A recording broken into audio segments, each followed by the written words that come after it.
గౌతమ్ గారు, అంటే మీరు అనే మాట ఎట్లుందంటే పోలీసులకు తెలియదా వస్తున్నారన్న విషయం, అంటే అనుమతులు లేవని చెప్పేసి వాళ్ళు ఆల్రెడీ డిక్లేర్ చేశారు. సో ఎవరికి ఏమైనా పర్వాలేదని చెప్పేసి ముందుకు వెళ్ళిపోవడమే ధ్యేయమా? అదేనా మీ ఇండైరెక్ట్ మీరు మాట్లాడుతున్న మాట? నేను అడిగేది అదేనండి. మనిషి అనే వాడికి స్వీయ నియంత్రణ ఉంటుంది. ఎవరు వెళ్ళి సెలబ్రిటీ మీద పడి తొక్కేయం, దూరంగా ఉండి చూడాలి అని అనుకుంటాం. లేదనుకోండి, వాలంటీర్లుగా మన కార్యకర్తలే ఆ రూప్ పార్టీ పని ఏదో మనమే చేసుకుంటాం. అది కూడా చేసుకోరు. ఎందుకు చేసుకోరు అని అంటే దాని వెనక ఒక డ్రామా ఉంది కాబట్టి చేసుకోరు. వచ్చి మీద పడాలి, కార్లు ఎక్కి నుంచోవాలి, అది ఒక సెట్టింగ్ కాబట్టి చేసుకోరు. మనిషి అనేవాడికి ప్రతివాడికి స్వీయ నియంత్రణ ఉంటుందండి. ఇప్పుడు చాలా పెద్ద పెద్ద తిరణాలు జరుగుతాయి. మాకు పక్కన కోటప్ప కొండలో ఒకే రోజు 1,50,000 మంది వస్తారు. పోలీసులు ఏ మాత్రానికి చాలరు. కానీ అంటే ఇంకొకటి ఇందులో ఇంకొక పాయింట్ గౌతమ్ గారు, ఇందులో ఇంకొక పాయింట్ కూడా కనిపిస్తుంది. గౌతమ్ గారు, జగన్మోహన్ రెడ్డి మీద ఎందుకు పడిపోతారు? ఒక్క నిమిషం. పవన్ కళ్యాణ్ గారు మీరు మొన్న రాజమండ్రిలో జరిగిన సభలో రామ్ చరణ్ యొక్క ఆడియో రిలీజ్ చేయడానికి వస్తే అన్ని వేల మంది పోలీసులు ఎందుకు ఇచ్చారు? ఒక నిమిషం.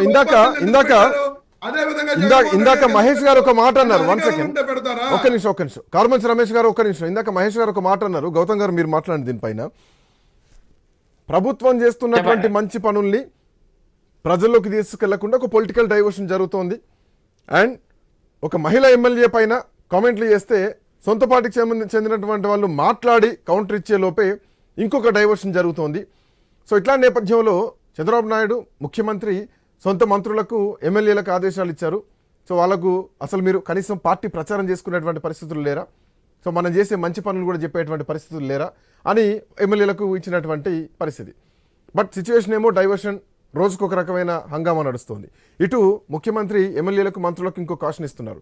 ఈ రెండింటి మధ్యలో పొసగడం లేదు. ఏం చేసినా డైవర్షన్ ఆటోమేటిక్గా మీడియా డైవర్షన్ జరిగిపోతుంది, ఆటోమేటిక్ పెద్ద ఉపద్రవం జరిగిపోతుంది. వీళ్ళు ఏం మంచి చేసినా కానీ ప్రజల్లోకి వెళ్ళలేనటువంటి పరిస్థితి. సో ఇప్పుడు ఏం చేయాలి? డైవర్షన్ చేస్తారండి, చేసేవాళ్ళు చేస్తారు. కానీ మంత్రులు కానీ ఎమ్మెల్యేలు కానీ నిమ్మకి నీరెత్తినట్టు ఉంటున్నారు. ఆ మాట వాస్తవంగా కనపడతా ఉంది. డైవర్షన్ అనేక రకాలుగా జరుగుతాయి. రోజు ఏదో ఒక అంశం నడుస్తానే ఉంటుంది. అసలు ఇది కాకపోతే క్రికెట్ మ్యాచ్ వస్తుంది, ఆ రోజున కూడా మీరు మాట్లాడరా? అది అసలు మరి జగన్మోహన్ రెడ్డి గారికో వైసీపీకో సంబంధం లేని మ్యాటర్ కదా. ఆ రోజునైనా మీరు మాట్లాడరా? కానీ మాట్లాడకుండా ఉంటున్నారు. మనకి ఎందుకు వచ్చిన గోళ్ళే అని అందరూ రాజకీయం చేస్తున్నారు. ఈ పార్టీ కాబట్టి ఆ పార్టీ మారుకోవడానికి వాళ్ళకున్న ఫెసిలిటీస్ ని వాళ్ళు వాడుకుంటూ ఉన్నారు. ఇంకా ఇది కాకుండా ఈ రోజు నేను కొత్తగా చెప్పేదేం కాదు. మంత్రుల దగ్గర నుంచి కిందనున్న ఎమ్మెల్యేల వరకు అందరూ వాళ్ళ సొంత పనుల్లో ఉన్నారు. అది కనపడతానే ఉంది. యాక్చువల్ గా పార్టీకి సంబంధించినవి కానీ ఈ ప్రభుత్వానికి సంబంధించినవి కానీ రెండు డివైడెడ్ గా ఉంటాయి. ఇప్పుడు ఒక మహిళ మీద వ్యాఖ్య చేశారు, అది ఆ పార్టీ ఎమ్మెల్యే మీద చేశారు అని అంటే, అది జగన్మోహన్ రెడ్డి గారు నిన్న వెళ్ళారు బంగారుపాళ్యానికి, వెళ్ళి అక్కడ మామిడి రైతుల్ని పరామర్శించడానికి.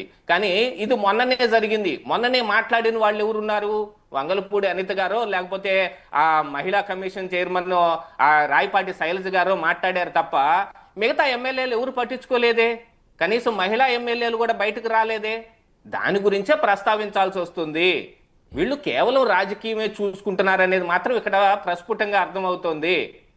అంటే ఇప్పుడు అధినేతో వాళ్ళ సోషల్ మీడియానో వాళ్ళ మెయిన్ మీడియానో ఇంకొక మీడియానో వాళ్ళు మాట్లాడటం తప్ప మంత్రులు కానీ ఎమ్మెల్యేలు కానీ మాట్లాడలేదు. నిన్న బంగారుపాలెం విషయమే చూసుకుంటే గనుక దాని మీద ఒక అచ్చెన్నాయుడు గారును ఈ నాదెళ్ల మనోహర్ గారు కలిసి పెట్టిన ఒక ప్రెస్ మీట్, అది వచ్చిన దగ్గర నుంచి అందులో డ్రోన్ విజువల్స్ లో ఆ మామిడికాయలు పారబోస్తూ ట్రాక్టర్లు బయటకు వస్తూ ఉన్న ఆ సంగతిని పట్టుకొని మాట్లాడారు. కానీ మిగతా విషయాలు తెలుసుకోవడం లేదు. ఎందుకంటే వాళ్ళ సొంత విషయాలు వేరే ఉన్నాయి. వాళ్ళ నియోజకవర్గంలో వాళ్ళ ఆర్జన కార్యక్రమాలు ఏమున్నాయో అవి మనకి తెలియదు. వాళ్ళ పనుల్లో బిజీగా ఉంటున్నారు తప్ప ఇటు పార్టీనో అటు ప్రభుత్వాన్నో ఈ రెండింటిని బ్యాలెన్స్ చేసుకుంటాం కూడా ఇప్పుడున్న మంత్రులకు కానీ ఎమ్మెల్యేలకు కానీ చేతగాటం లేదనేది ప్రస్ఫుటంగా అర్థమవుతుంది. ఎందుకంటే అధినాయకుడైన చంద్రబాబు నాయుడు గారే చెప్పారు, ఆయన సుదీర్ఘమైన రాజకీయ జీవిత చరిత్రలో ఎవరు ఎలాంటి వాళ్ళని ఆయన ఏమి తెలుసుకోలేని వ్యక్తి. అన్నమంతా పిసికేయాల్సిన పని లేదు, ఒక మెతుకు పట్టుకొని చూస్తే తెలుస్తుంది. ఈ సంవత్సర కాలంలో మంత్రుల యొక్క కానీ ఎమ్మెల్యేల యొక్క ప్రవర్తన శైలి ఎలాగుంది, వాళ్ళ ఈ పార్టీని కానీ ఈ ప్రభుత్వాన్ని కానీ ముందుకు తీసుకెళ్ళటానిలో వాళ్ళు ప్రజల దాకా అంటే గౌతమ్ గారు ఇప్పటికే సంవత్సరం అయింది ప్రభుత్వం అర్థమవుతానే ఏర్పాటు చేసి కూటమి ప్రభుత్వం వచ్చి సంవత్సరం దాటిపోయింది. ఇప్పటికీ కూడా కోర్స్ కొన్ని ర్యాంకులు ప్రకటించినా కానీ మంత్రులు ఇంకా పనితీరు మెరుగుపరచుకోవాల్సినటువంటి అవసరం ఉందా? అసలు మంత్రులకు అర్థం కావడం లేదా? సో తెలుగుదేశం పార్టీకి పాలించడం కొత్త కాదు, భారతీయ జనతా పార్టీకి పాలించడం కొత్త కాదు. సో జనసేన కొత్తగా ఈరోజు అధికారంలోకి వచ్చిన కూటమి ప్రభుత్వంలో కానీ సో అంటే పనితీరులో వాళ్ళకి పట్టు రావట్లేదా? ఎట్లా చూడొచ్చు?